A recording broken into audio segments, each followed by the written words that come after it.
Senin 1 Februari 2021, Presiden Joko Widodo meresmikan Bank Syariah Indonesia sebagai salah satu fasilitas pendukung dalam perkembangan ekonomi syariah di tanah air.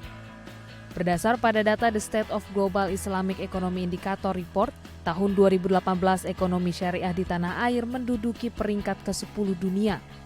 Pada tahun 2019, peringkat ekonomi syariah tanah air naik di urutan kelima dan naik di peringkat keempat pada tahun 2020.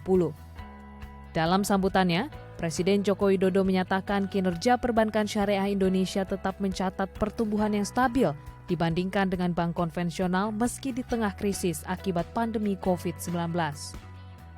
Dalam banyak hal, perbankan syariah mencatatkan pertumbuhan yang lebih tinggi dibandingkan bank konvensional. Satu, ini urusan sisi aset. Sisi aset naik 10,97% secara tahunan. Sementara bank konvensional naiknya 7,7%. Artinya bank syariah lebih tinggi. Dari sisi dana pihak ketiga, tumbuhnya 11,56% secara tahunan.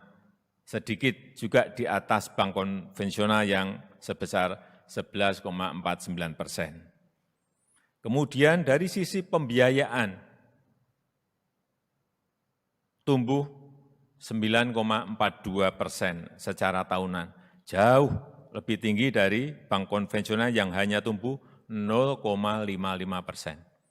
Dengan data seperti itu, saya meyakini insya Allah bahwa ekonomi syariah Indonesia akan tumbuh sangat cepat, akan berkontribusi besar dalam mewujudkan kesejahteraan umat dan masyarakat kita.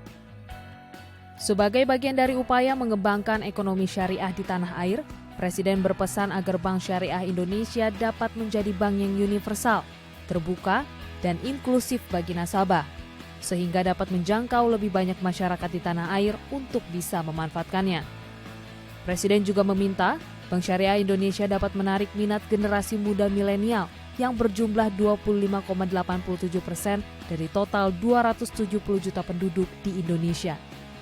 Bank Syariah Indonesia juga diharapkan mampu memaksimalkan penggunaan teknologi digital agar dapat menjangkau seluruh kalangan.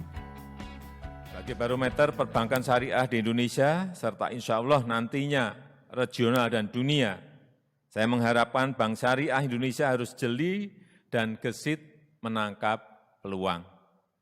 Harus mampu menciptakan tren-tren baru dalam perbankan syariah dan bukan hanya mengikuti tren yang sudah ada. Priscilia Claudia, Tim Liputan, DAI TV.